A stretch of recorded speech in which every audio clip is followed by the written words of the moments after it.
সম্মানিত উপস্থিতি, আসসালামু আলাইকুম ওয়া রাহমাতুল্লাহি ওয়া বারাকাতুহু।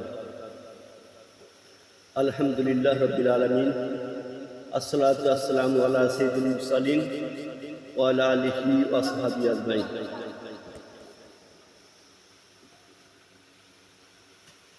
আলহামদুলিল্লাহ, মহান আল্লাহ পাকের ইচ্ছায় মহাবিশ্বের বিষয় মহাগ্রন্থ আল কোরআন থেকে কিছু কথা, কোরআন সম্পর্কে কিছু কথা আলোচনা করতে চাই। আল্লাহর কাছে সাহায্য চাচ্ছি, আল্লাহ যেন আমার মুখ থেকে কিছু কোরআন সম্পর্কে কিছু কথা, কোরআন হাদিসের কিছু কথা যেন আমি শোনাতে পারি, সেই জন্য মহান আল্লাহর কাছে সাহায্য চাচ্ছি। যে মহান রব্বুল আলামিন আমাকে কথা বলার তৌফিক দিয়েছেন, সেই মহান মাবুদের দরবারে বিনা দ্বিধায় অবনতি চিত্তে লাখ কোটি শুকরিয়া জ্ঞাপন করছি। সকলে বলছি আলহামদুলিল্লাহ।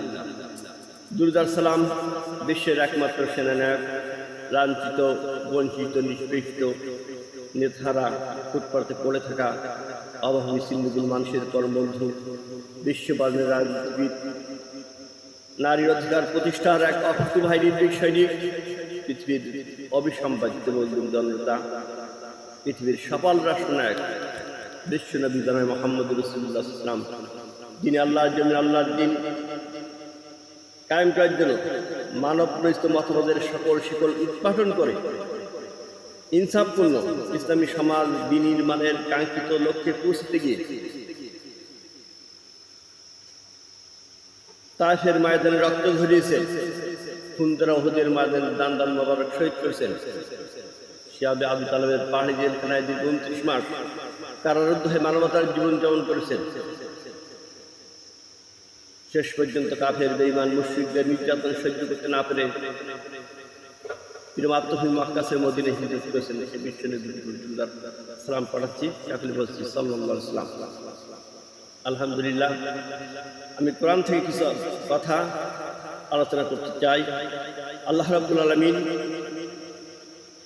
মহাগ্রন্থ আল কোরআনের সূরা ইউনূসের 58 নম্বর আয়াতে আল্লাহ বলেছেন, কুল বিফাদলিল্লাহি ওয়া বিরাহমাতিহি ফাবিযালিকা ফালইফরাহু হুয়া খায়রুম মিম্মা ইয়াজমাউন। আল্লাহ পাক বলেন, আমি হে মানুষ, আমি পৃথিবীতে তোমাদেরকে বাঁচিয়ে রাখার জন্য অসংখ্য নাজ নিয়ামত তৈরি করেছি। চন্দ্র, সূর্য, আকাশ, তারকা, নদী, নালা, গাছপালা, অসংখ্য নাজ নিয়ামত দিয়ে তোমাদেরকে আমি বাঁচিয়ে রেখেছি। আল্লাহ বলছেন, আমি সবচেয়ে যে বড় নিয়ামত দান করেছি সেটা হচ্ছে মহাগ্রন্থ আল কোরআন। সেটা হচ্ছে মহাগ্রন্থ আল কোরআন। মহাগ্রন্থ আল কোরআন নাযিল করে তোমাদের উপর আমি সবচেয়ে বড় দয়ার প্রমাণ পেশ করছি। সুবহানাল্লাহ। আল্লাহ বলছেন, এই কোরআন যারা পেয়েছে তারা আনন্দ করবে। আমাদের নবী বিশ্বনবী মুহাম্মদ রাসূলুল্লাহ সাল্লাল্লাহু আলাইহি ওয়াসাল্লাম, তিনি পৃথিবীর সর্বশ্রেষ্ঠ নবী। তার উপর নাযিলকৃত কিতাব মহাগ্রন্থ আল কোরআন। বিশ্বের শ্রেষ্ঠ কিতাব হচ্ছে মহাগ্রন্থ আল কোরআন। সেই কিতাব আমরা পেয়েছি, আমরা বড় ভাগ্যবান। কিন্তু আল্লাহ বলছেন, এই কোরআন যারা পেয়েছে তোমরা আনন্দ করো, তোমাদের উপর সবচেয়ে বড় রহমত হিসেবে আমি কোরআন নাযিল করেছি। কিন্তু দুঃখজনক হলো সত্য যে আমরা এই কোরআন নিয়ে চিন্তা গবেষণা করার আমরা সুযোগ পাচ্ছি না। আমরা দুনিয়ার মোহে আমরা ব্যস্ত হয়ে পড়েছি। এই কোরআনের গুরুত্ব সম্পর্কে মহান রব্বুল আলামিন বলেন, ইন্না আরাদনাল আমানাতা আলাস সামাওয়াতি ওয়াল আরদ, ইন্না আরাদনাল আমানাতা আলাস সামাওয়াতি ওয়াল আরদ আল জিবালি ফাআবাইনা আইয়াহমিলনা আশফাকনা মিনহা ওয়ালাল ইনসানু ইন্নাহু কানা জালুমান জাহুলা। সূরা আহজাবের 72 নম্বর আয়াত। আল্লাহ বলেন, আমি এই কোরআনকে আসমানে নাযিল করতে চেয়েছিলাম, কিন্তু আসমান ভয়ে থরথর করে কেঁপেছিল। আমি এই কোরআনকে জমিনে নাযিল করতে চেয়েছিলাম, বিশাল বিস্তৃত এই জমিনে মহাগ্রন্থ আল কোরআন নাযিল করতে চেয়েছিলাম, জমিন ভয়ে থরথর করে কেঁপেছিল। এই কোরআনকে আমি পাহাড়ের উপর নাযিল করতে চেয়েছিলাম, পাহাড় বিশাল বিস্তৃত পাথরের পাড় ভয়ে থরথর করে কেঁপেছিল। অবশেষে আমি মহাগ্রন্থ আল কোরআনকে মানুষের উপর অবতীর্ণ করেছি। কিন্তু মানব বড় জাহেল, বড় মূর্খ। মানুষ কোরআনের গুরুত্ব বোঝে। এই কোরআনের গুরুত্ব বোঝাতে গিয়ে আল্লাহ রাব্বুল আলামিন সূরা লোকমানের 27 নম্বর আয়াতে বলেন, ওয়ালাউ আন্না মা ফিল আরদি মিন শাজারাতিন আকলামু ওয়াল বাহরু ইয়ামুদ্দুহু মিন বাদি সাবাতু আবহুরিম মা নাফিদাত কালিমাতুল্লাহ ইন্নাল্লাহা আযীজুল হাকীম। আল্লাহ পাক বলেন, এই কোরআনের ব্যাখ্যা লেখার জন্য যদি পৃথিবীর যত গাছ আছে, গাছগুলোকে যদি কলম বানানো হয় আর সাগরের পানিগুলো যদি কালি হয়ে যায়, কলমরূপ বৃক্ষ কালিরূপ পানি দিয়ে আমার কালামের ব্যাখ্যা লিখতে শুরু হয়ে যায়, একটি সাগরের পানি শুকিয়ে যাবে, দুইটি সাগরের পানি শুকিয়ে যাবে, 7টি সাগরের পানি শুকিয়ে যাবে, কিয়ামত হয়ে যাবে, কিন্তু আমার কোরআনের ব্যাখ্যা লিখে শেষ করা যাবে না। সুবহানাল্লাহ। এত বড় কিতাব আমাদের আল্লাহ নাযিল করেছেন, কিন্তু সেই কিতাবটা আমরা পড়ার সুযোগ পাচ্ছি না। আমরা দুনিয়ার স্বার্থ নিয়ে আমরা ব্যস্ত হয়ে গেছি। আল্লাহ পাক বলেন, সমান যুজানিন নার উদখুলাল জান্নাত ফাকাদ ফাজ। যে ব্যক্তিকে জাহান্নাম থেকে মুক্তি দেওয়া হলো, জান্নাত প্রবেশ করা হলো, সেই ব্যক্তি হচ্ছে সফল কাম। আমাল হায়াতুদ দুনিয়া ইল্লা মাতাউল গুরুর। আর পৃথিবীটা একটি ধোঁকাবাজির জায়গা। পৃথিবীর ধোঁকায় পড়ে মহাগ্রন্থ আল কোরআন আমরা পড়ার সুযোগ পাচ্ছি না। আল্লাহ পাক বলেন, ইন্নামাল মুমিনুনা আল্লাযীনা ইযা যিকিরাল্লাহু ওয়াজিলাত কুলুবুহুম ওয়া ইযা তুলিয়াত আলাইহিম আয়াতুহু যাদাতুহুম ঈমানা ওয়া আলা রাব্বিহিম ইয়াতাওয়াক্কালুন। পরিচিত ঈমানদার তো তারাই, আল্লাহর কথা স্মরণ হলে যাদের হৃদয় কি করে, আর যাদের সামনে মহাগ্রন্থ আল কোরআন তিলাওয়াত করা হলে যাদাতুহুম ঈমানা, তাদের ঈমান বেড়ে যায় আর মহান আল্লাহর প্রতি তারা ভরসা করে। আল্লাহ রাব্বুল আলামিন বলেন, আনজালনা আলাইকাল কিতাবা তিবয়ানান লিকুল্লি শাইইন হুদাও ওয়া রাহমাতাও ওয়া বুশরা লিল মুমিনিন। আল্লাহ রাব্বুল আলামিন বলেন, আমি এই কোরআনের ভিতরে সবকিছু খুলে খুলে বর্ণনা করেছি। এই কোরআনের মধ্যে আল্লাহ রাব্বুল আলামিন আমি সবকিছু খুলে খুলে বর্ণনা করেছি। মা ফাররাতনা ফি কিতাবিন মিন শাইইন। আল্লাহ বলেন, এই কোরআনের মধ্যে আমি কিছু বাদ দেইনি, সবকিছু এই কোরআনের মধ্যে আমি আল্লাহ রাব্বুল আলামিন দিয়ে দিয়েছি। এই কোরআনের গুরুত্ব কত বেশি! আল্লাহ বলেন, লা ইয়ামাসসুহু ইল্লাল মুতাহহারুন। তোমরা যতক্ষণ পর্যন্ত পাক পবিত্রতা অর্জন না করবে, আমার মহান গ্রন্থ আল কোরআন স্পর্শ করবে না। পৃথিবীতে অসংখ্য ধর্মীয় গ্রন্থ আছে, কোনো গ্রন্থ পড়ার জন্য পাক পবিত্র করা লাগে, পাক পবিত্র হওয়া লাগে না, কিন্তু আল্লাহ বলেন, আমার মহাগ্রন্থ আল কোরআন যতক্ষণ পর্যন্ত পাক পবিত্রতা অর্জন না করবে হারবে না। ফাইজা কারাতুল কোরআন ও ফাস্তাইজ বিল্লাহি মিনাশ শাইতানির রাজিম। যখন মহাগ্রন্থ আল কোরআন পাঠ করবে, তখন বিতাড়িত শয়তানের প্ররোচনা থেকে আল্লাহর কাছে পানা চেয়ে আমার কোরআন পড়া শুরু করবে। আল্লাহ বলেন, ওয়ারাতিল কোরআন তারতিলা। আমার কোরআন যখন পড়বে তোমরা সহি শুদ্ধভাবে পড়বে। আল্লাহ রাব্বুল আলামিন যে কোরআন নাযিল করেছেন তার প্রথমে বলছেন, যালিকাল কিতাবুল লা রাইবা ফীহি। এই কিতাবের মধ্যে কোনো সন্দেহ নেই। আমরা পৃথিবীতে অসংখ্য গ্রন্থ দেখি, কোনো রাইটার আজ পর্যন্ত বলতে পারে নাই যে আমার কিতাবের মধ্যে ভুল নেই। মহাগ্রন্থ আল কোরআন প্রথমে আল্লাহ বলেছেন, যালিকাল কিতাবুল লা রাইবা ফীহি। এই কিতাবের মধ্যে কোনো ভুল নেই। আল্লাহ বলেন, ইন কুনতুম ফি রাইবিন মিম্মা নাযালনা আলা আবদিনা ফাতু বিসূরাতিন মিন মিসলিহি উদু শুহাদাকুম মিন দুনিল্লাহি ইন কুনতুম সাদিকিন। আমি যে কোরআন নাযিল করেছি, যদি তোমাদের সন্দেহ হয়, পুরা কোরআন দরকার একটি সূরা তৈরি করে নিয়ে এসো। তোমরা তোমাদের সঙ্গী সাথীদেরকে ডাকো, তোমরা যদি সত্যিবাদী হও। ফাইল্লাম তাফালু ফালান তাফালু ফাত্তাকুন নারাল্লাতী ওয়াকুদুহা আন-নাস ওয়াল হিজরাতু উইদ্দাত লিল কাফিরিন। আল্লাহ বলেন, তোমরা পারবে না, কখনোই পারবে না। তোমরা জাহান্নামের আগুনকে ভয় করো, যার ইন্ধন হল মানুষের কথা। সুতরাং ডক্টর মোহাম্মদ শহীদুল্লাহ তিনি একবার লন্ডনে গেলেন। তিনি 18টি ভাষার পণ্ডিত ছিলেন ডক্টর মোহাম্মদ শহীদুল্লাহ। লন্ডনের সবচেয়ে বড় লাইব্রেরিতে তিনি গেলেন। গিয়ে লাইব্রেরিয়ানকে বললেন যে, তোমার লাইব্রেরির সবচেয়ে বড় বইখানা আমাকে একটু পড়তে দাও। ডাক্তার মোহাম্মদ শহীদুল্লাহ বলল, লাইব্রেরিয়ান, দেখলাম হাজার হাজার কোটি কোটি বই রয়েছে যে লাইব্রেরিতে, সবার উপরে একটা বই রাখা রয়েছে। লাইব্রেরিয়ান বই দিয়ে সবার উপরে উঠল বইটা নেওয়ার জন্য। দেখলাম বইটা মখমলের কাপড় দিয়ে বাঁধানো। সবার উপর থেকে বইখানে এনে আমার হাতে দিল। ডক্টর মোহাম্মদ শহীদুল্লাহ বলে, আমি মখমলের কাপড় খুলে বইখানা খুলে প্রথমেই লেখা রয়েছে, আমি দেখলাম ইন্নাহু লাকুরআনুন কারীম। সুবহানাল্লাহ।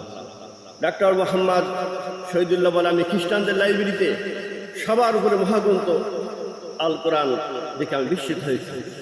ডাক্তার মোহাম্মদ শহীদুল্লাহ বলেছিলেন, তোমরা যতই শিক্ষিত হও না কেন, যতই পাইলট, ইঞ্জিনিয়ার, FCS, বিদেশ থেকে বড় ডিগ্রি আনো না কেন, যার মধ্যে কোরআন নেই সে হচ্ছে একটা মূর্খ পণ্ডিত। আমার বিশ্বনবী বলেছেন, যার মধ্যে কোরআন নেই সেটা হচ্ছে উজাড় গৃহ। আর উজাড় গৃহের মধ্যে কি থাকে? পোকামাকড়, শয়তান, এই সমস্ত থাকে। সুতরাং এই কোরআন সম্পর্কে পৃথিবীর শ্রেষ্ঠ কিতাব আল্লাহ আমি কোরআনকে তোমার জন্য সহজ করেছি, তোমরা কি হিদায়াত নিতে চাও? কোরআনকে আল্লাহ সহজ করে আমাদের জন্য করেছেন। আমরা দেখি পৃথিবীর কোন বই প্রথম থেকে শেষ পর্যন্ত কেউ মুখস্থ করে রাখতে পারে না। আমাদের হাফেজেরা অল্প দিনে 6-7 মাস, 1 বছরের মধ্যে একটা কোরআন মুখস্থ করে ফেলে। এটা আল্লাহর একটা রহমত। 1969 সালে একটি ঘটনা, লন্ডনে একটি কনফারেন্স হয়েছিল। এখানে এই কনফারেন্সের প্রতিপাদ্য বিষয় ছিল যে পৃথিবীর সব ধর্মের অনুসারীদেরকে এই লন্ডনে ডাকা হবে। এই কনফারেন্সে প্রত্যেকে তার ধর্ম সম্পর্কে 20 মিনিট করে বক্তব্য রাখবে। যে বেশি তার ধর্ম সম্পর্কে সুন্দর যুক্তি তর্ক উপস্থাপন করে যার বক্তব্য উপস্থাপন করতে পারবে তাকে পুরস্কৃত করা হবে। সেইভাবে সমস্ত ধর্মের লোকদের কাছে চিঠি দেওয়া হলো, আয়োজন করা হলো। কিন্তু দুঃখজনক হল সত্য, মুসলমানদের কাছে যে চিঠি দেওয়া হলো সেখানে সময় দেওয়া হলো মাত্র 5 মিনিট। মুসলমান স্কলাররা তখন গেল, গিয়ে তাদের যোগাযোগ করলো, বললো সব ধর্মের অনুসারীদেরকে সময় দেওয়া হলো 20 মিনিট করে, আর আমাদেরকে কেন 5 মিনিট দেওয়া হলো? বললো, আপনাদেরকে 5 মিনিট বেশি সময় দেওয়া যাবে না। যদি ভালো লাগে আজকের এই সম্মেলনে, আগামী সম্মেলনে আপনারা অংশগ্রহণ করতে পারেন, ভালো যদি না লাগে অংশগ্রহণ করার দরকার নেই। তৎকালীন সময় বেশি ছিলেন কারি বাসের মুসলিম যে সমস্ত স্কলাররা তৎকালীন ছিলেন, তখন তারা কারি বাসের কাছে গেলেন, বললেন, কারি সাহেব, আমরা লন্ডনের যে কনফারেন্স হবে এখানে সময় পেয়েছি আমরা 5 মিনিট, অন্য ধর্মের অনুসারীদেরকে সময় দেওয়া হয়েছে 20 মিনিট, আর আমাদের প্রতি অবিচার করা হয়েছে, আমাদের দেওয়া হচ্ছে 5 মিনিট।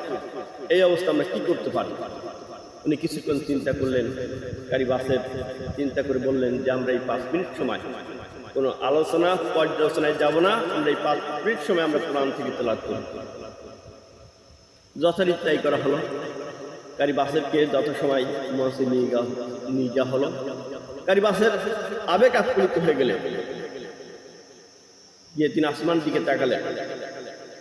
তাকে কারি বাসের বলছে, হে রব্বুল আলামিন, তুমি আমাকে একটি সুললিত কণ্ঠ তুমি আমাকে দান করো। এই কণ্ঠ দিয়ে আমি পৃথিবীর মানুষদেরকে তোমার কোরআন শুনে থাকি, আজকে তোমার কোরআন আমি তোমাকে শোনাতে চাই। আয়োজকরা বললো যে আপনার সময় হচ্ছে 5 মিনিট, 4 মিনিটের মাথায় একটি সতর্ক সংকেত দেওয়া হবে। 5 মিনিটের পরে যদি আপনি 1 সেকেন্ড বলতে যান, আপনার সাউন্ড সিস্টেম বন্ধ করে দেওয়া হবে। এই শর্তে কারি বাসের কোরআন তেলাওয়াত শুরু করলেন, সূরা রহমান তেলাওয়াত করলেন। তিনি দীর্ঘ 1 ঘন্টার সূরা রহমান তেলাওয়াত করতে সময় লেগে গেল 1 ঘন্টা। এর ভিতরে সাউন্ড সিস্টেম বন্ধ হলো না। 1 ঘন্টা পরে উনি চোখ খুলে সমস্ত ধর্মের অনুসারীদের তাকে দেখলেন, সবাই চোখ বেগে বুক ভিজে গেছে চোখের পানিতে। আল্লাহ রাব্বুল আলামিন বলেন, ওয়াইদা সামিউ ওয়াইদা সামিমা উনজিলা রাসূলের তারা আয়ুনহুম তাফিদু মিনাদ দামমি মিম্মা আরাফু মিনাল হাক্কি ইয়াকুলুনা রাব্বানা আমান্না ফাকতুবনা মা শাহিদিন। আল্লাহ বলেন, হে রাসূল, এই কোরআন যখন আপনি তেলাওয়াত করবেন তখন যারা ঈমানদার তাদের চোখ দিয়ে দরদর করে পানি পড়বে, আর তারা বলবে, হে আল্লাহ, তুমি তোমার যে প্রিয় মানুষদের যে তালিকা রয়েছে ওই তালিকা আমার নামটা সংশোধন করে নাও।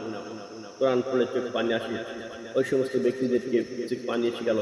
কারি বাসের বললেন, আপনারা কাঁদছেন কেন, কি হয়েছে? বলছে, কারি সাহেব, আপনি যখন কোরআন তেলাওয়াত করেছেন আমরা আমাদের ব্যালেন্স ঠিক রাখতে পারে নাই, মনের অজান্তে আমাদের চোখ দিয়ে দরদর করে পানি পড়েছে। আমরা বুঝতে পেরেছি এটা কোনো মানুষের তৈরি কিতাব না, মহা রব্বুল আলামিনের কিতাব। আপনি আমাদেরকে দেরি করবেন না, কারণ যে কিতাব শুনলে যদি এই অবস্থা সৃষ্টি হয়, সেই কোরআন, সেই কিতাব দিয়ে যদি ব্যক্তিগত জীবন, সমাজ জীবন যদি করা হয়, সেই জীবনটা কত সুন্দর হবে। কারি সাহেব, আপনি আমাদেরকে দেরি করাবেন না, সঙ্গে সঙ্গে পড়াই দিন লা ইলাহা ইল্লাল্লাহ মুহাম্মাদুর রাসূলুল্লাহ। ওই অনুষ্ঠানে যারা উপস্থিত হয়েছিলেন সবাই ঈমানের পরে কালেমা পড়ে মুসলমান হয়ে গেল। বলে সুবহানাল্লাহ।